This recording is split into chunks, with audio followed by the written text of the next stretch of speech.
Sa mga ayaw na mag-yosi at gusto ay vape na lang, may natuklasan akong mura. Tara, samahan niyo ako dito lang sa Olivares. Let's go. Tama pagkakarinig nyo, dito na yan sa Binyan, Olivares. Okay, ito yung stoplight. Oh, ayan. Tapos, ayan yung 7-Eleven. Ayan ang 7-Eleven. Oh. Sa likod niyan,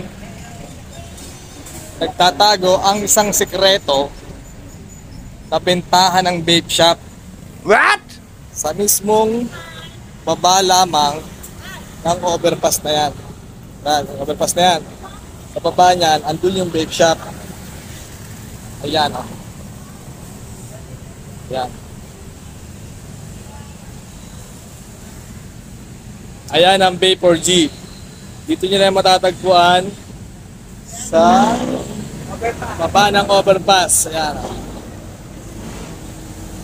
Napakamura ng benta yan. Kaya makakausap nyo rito pag bumili kayo. Ito naman ang mga pagpipilian nyo.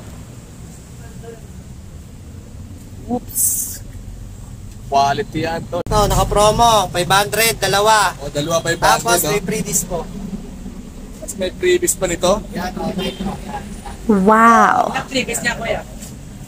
Isa lang. Yun, no? Yan, may device din kami. Oh, meron ding device. Wow. Same talaga.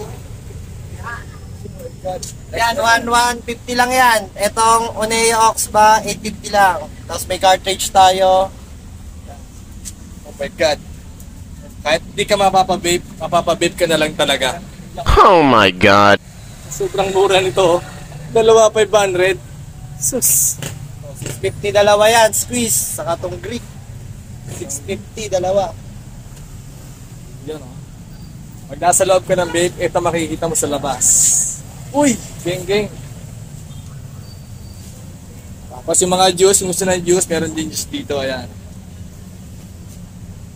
Pakarami yan. Sobrang promo nila, kaya ito pang hinihintay nyo. Dito lang yan, sa baba ng overpass, sa Binyan, Olivares.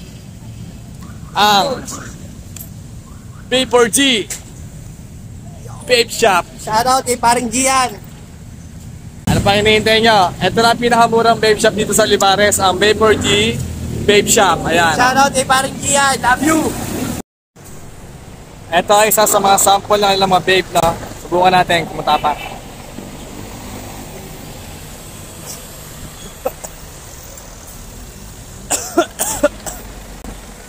Grabe. Solid. Pero may agyasan siya, no?